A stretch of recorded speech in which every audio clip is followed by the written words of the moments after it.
Está começando mais um Mulheres que Constroem aqui na Masper TV e hoje nós vamos dar continuidade ao tema, né, que a gente vem falando agora em agosto, que é a violência contra a mulher. Lembrando que violência não é só física. E para falar sobre esse assunto hoje, estou aqui com a Carolina Mendes, advogada que atua muito nessa frente, que vai trazer algumas informações e falar um pouco para nós. Carolina, seja muito bem-vinda. Eu que agradeço pelo convite, Luana, não só aqui para estar conversando contigo, mas também para conversar com toda a audiência do Mulheres que Constroem sobre esse tema que é tão importante, né? Então, queria deixar aqui o registro do meu agradecimento e vamos conversar sobre o assunto. Falar sobre. Tu atua bastante recebendo as denúncias, né? Já quando a mulher chegou, né, já denunciou, vai processar, enfim, vai seguir. O que tu nota, assim, de por que elas realmente denunciam? Tem alguma coisa em específico, o gatilho da denúncia, vamos dizer assim? Sim. O que a gente percebe muito na advocacia, né? Porque agora que a Lei Maria da Penha ela tem uma maior difusão social, muitas vezes as mulheres tomam a iniciativa de procurar uma delegacia de polícia quando elas se sentem numa situação de risco, quando sofreram uma agressão. Mas o atendimento na delegacia ele é muito rápido, muito emergencial, é muito focado na concessão da medida protetiva. Mas depois daquele momento inicial, naquela situação de emergência, surgem muitas dúvidas, principalmente quando a gente tem mulheres que têm filhos com seus agressores, né? E toda aquela questão do divórcio, então como é que o meu ex-companheiro vai ver os filhos se ele não pode se aproximar de mim em razão da medida protetiva? Ou fiz o registro, né, da medida, me disseram que vai ter um processo, como é que vai funcionar o processo, o que significa um processo, eu vou ter que falar tudo na frente do juiz.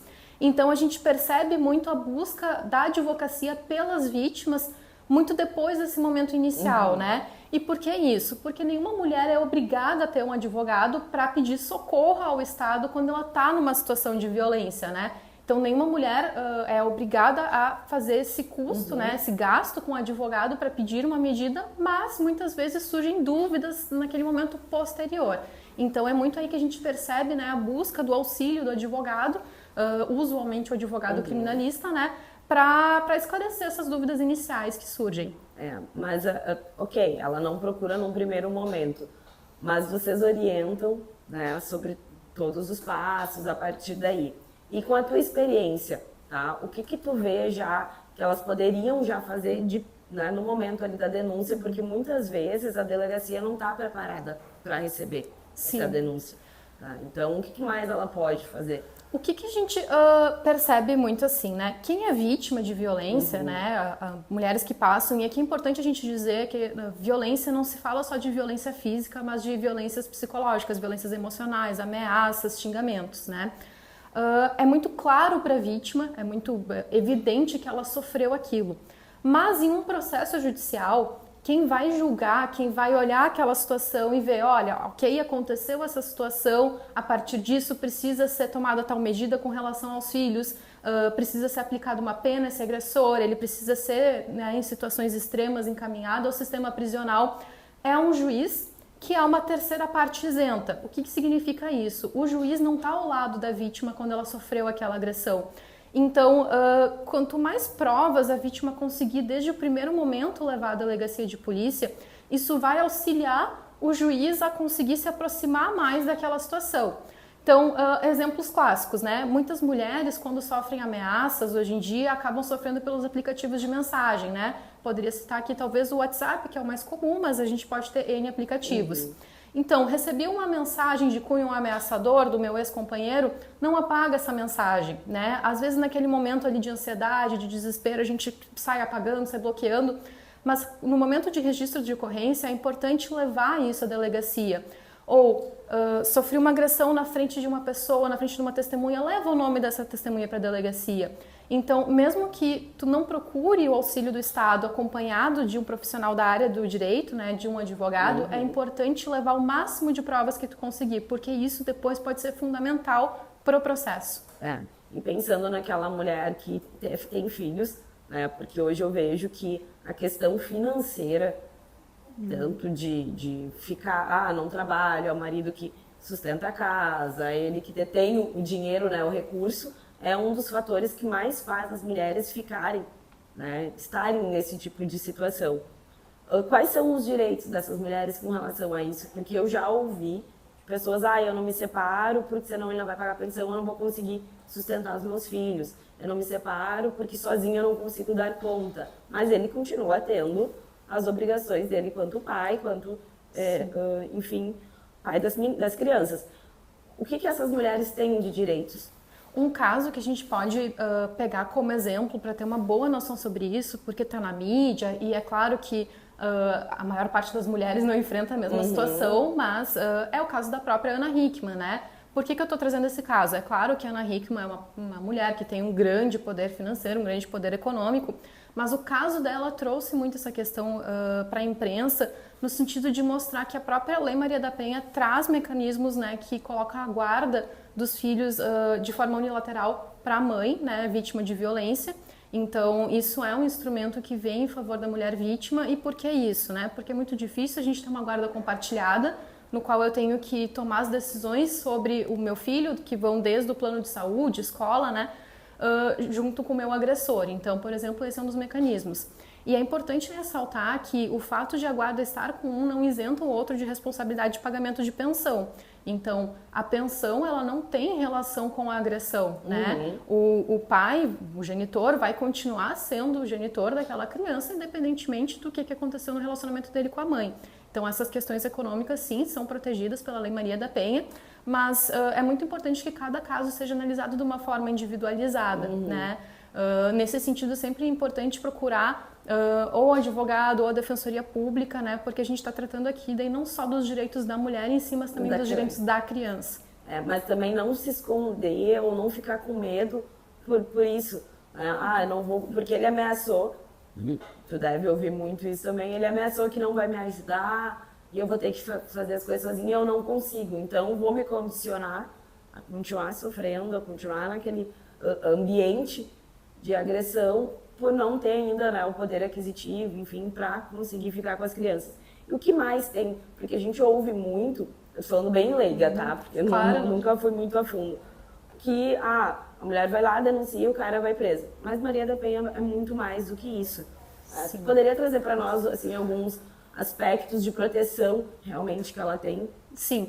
Do mundo jurídico, é claro que a gente sempre pensa primeiro na medida protetiva. Por quê? Porque é muito importante, de fato, que a população tenha um conhecimento da medida protetiva, porque é uma medida para fazer cessar uma situação de urgência, né?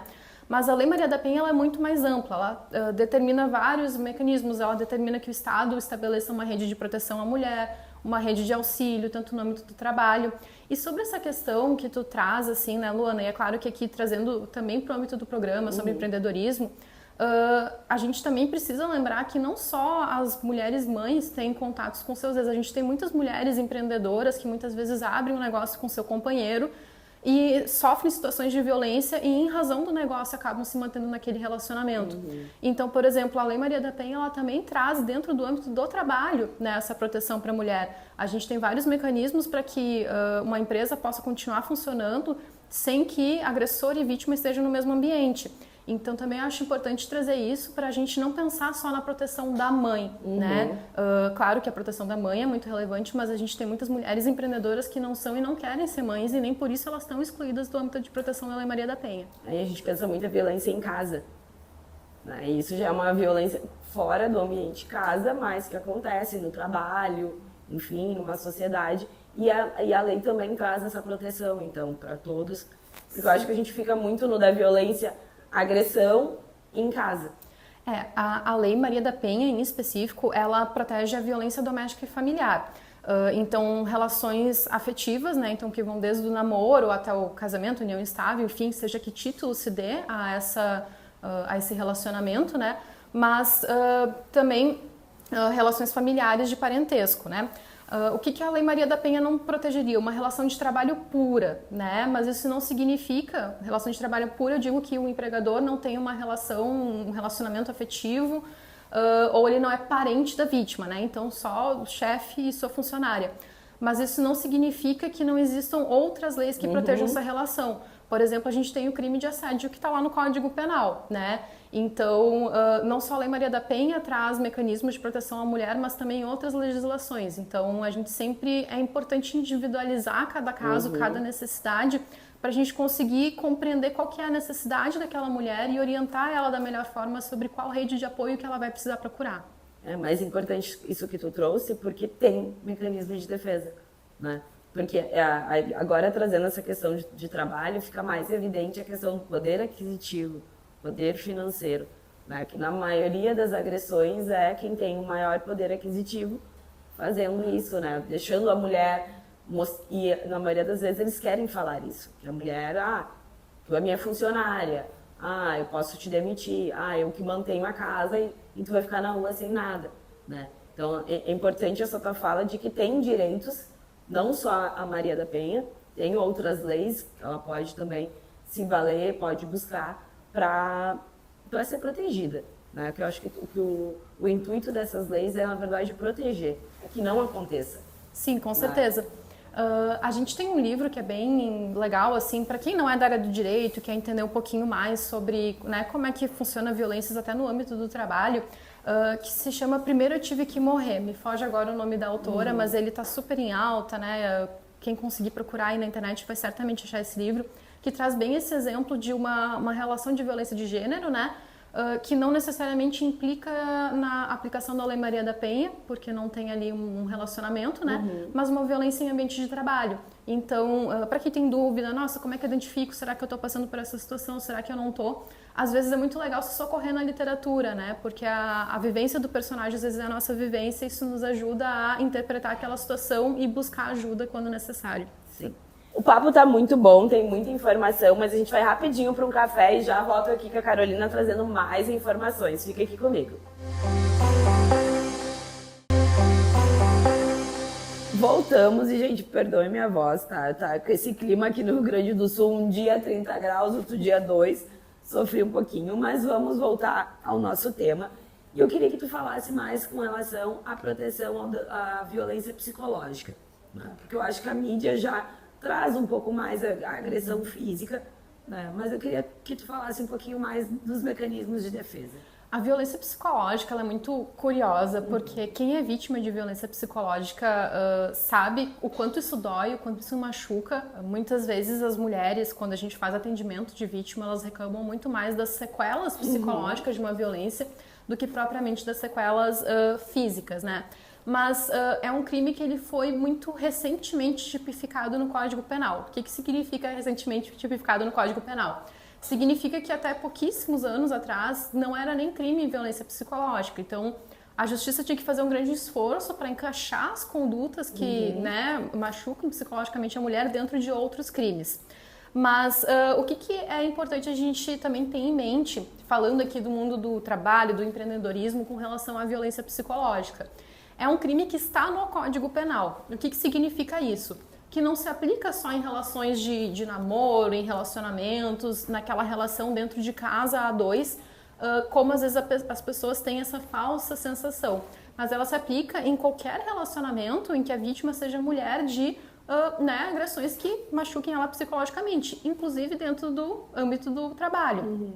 Então, aquelas condutas, né, que antigamente só configuravam ilícitos dentro do mundo do direito do trabalho, principalmente o assédio moral, hoje em dia elas também são consideradas crimes e elas podem ser criminalizadas, trazer uma responsabilidade para o empregador que comete determinadas condutas dentro da violência psicológica.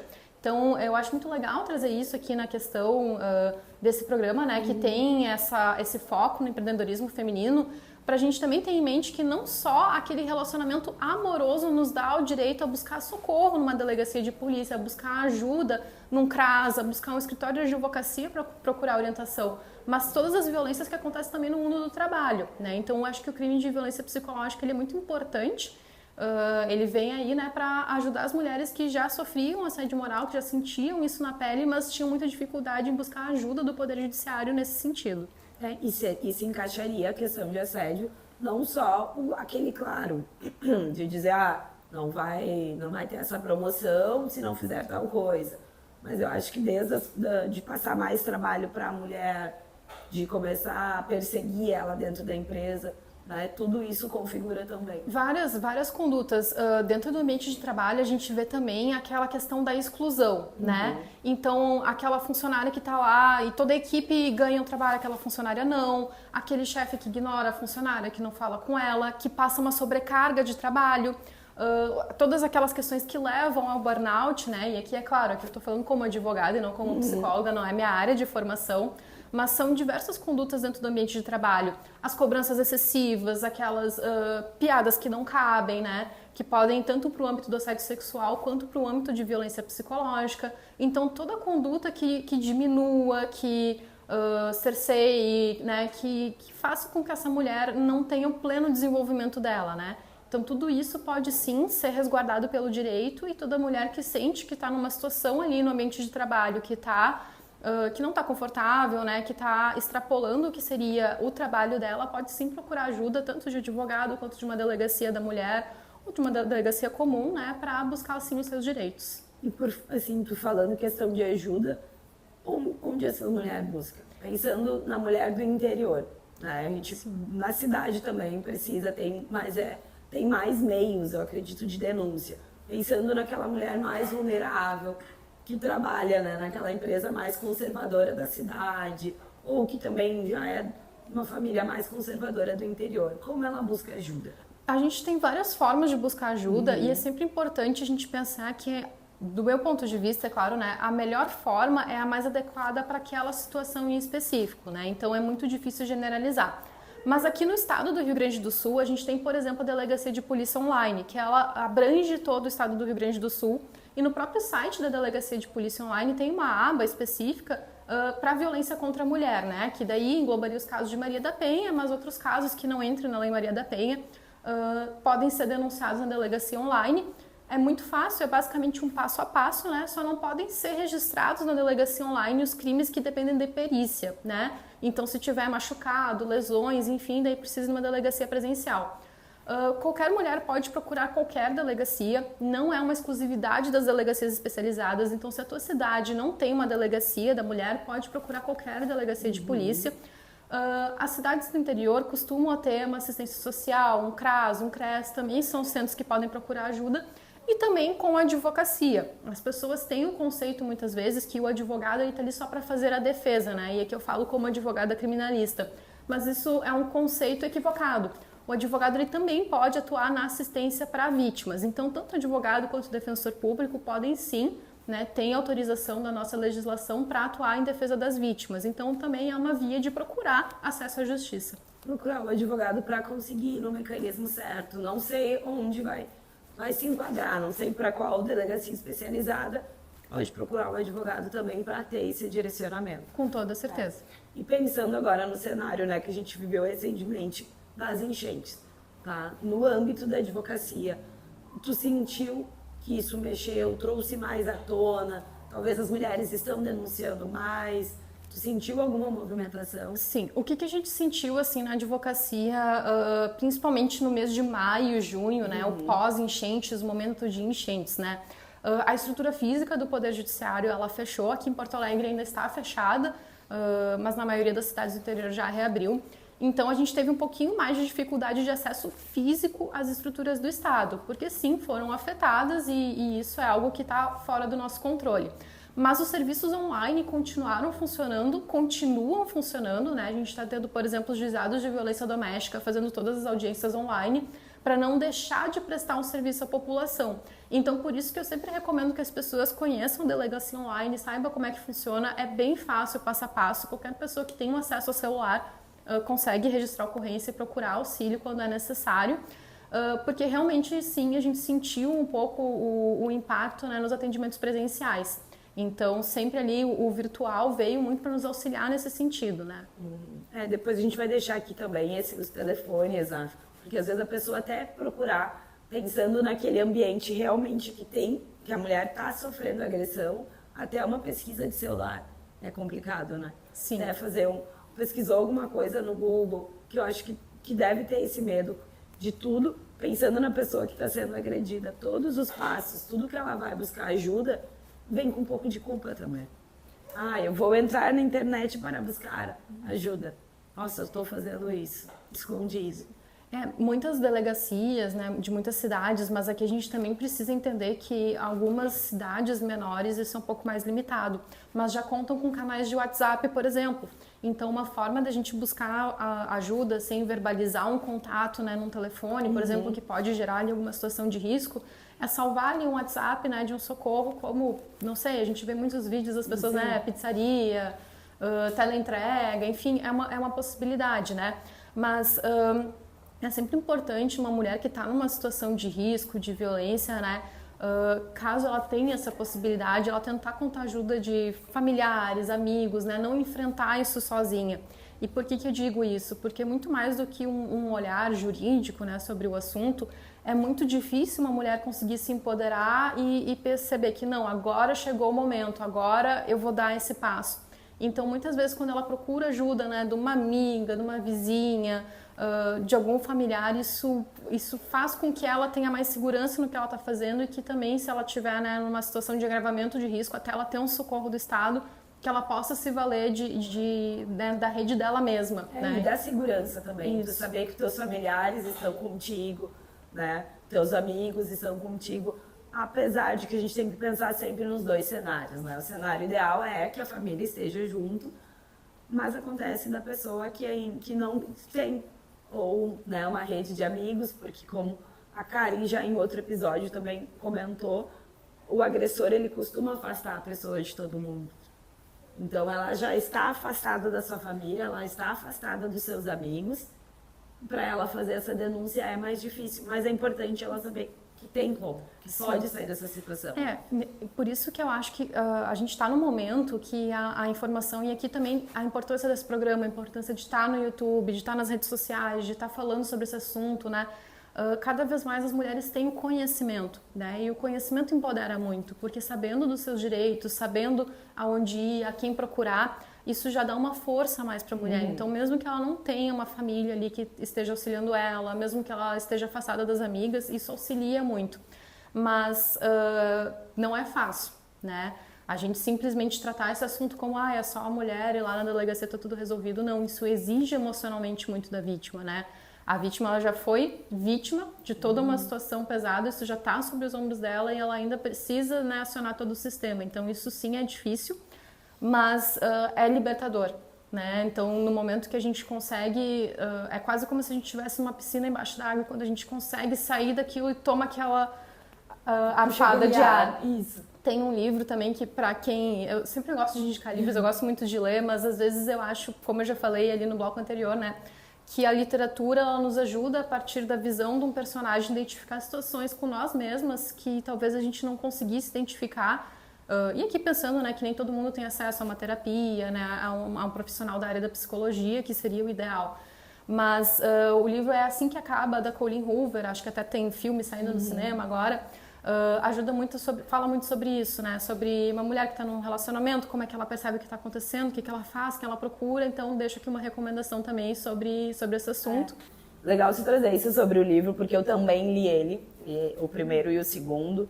E a importância, né, de agora estar no cinema, estar sendo falado sobre isso e não ver só com uma história fictícia. Trazer um ensinamento por trás disso. Que eu acredito até foi lançado agora, aproveitando, né, esse contexto. Mas vai ficar aqui nas nossas redes sociais, no vídeo também, no YouTube, todos os canais para procurar ajuda. Se tu tem alguma dúvida, alguma coisa assim, pode tanto chamar a Carolina, como também olhar no nosso Instagram. Comenta lá que a gente está aqui para te ajudar também, tá? Muito obrigada e espero vocês no próximo sábado.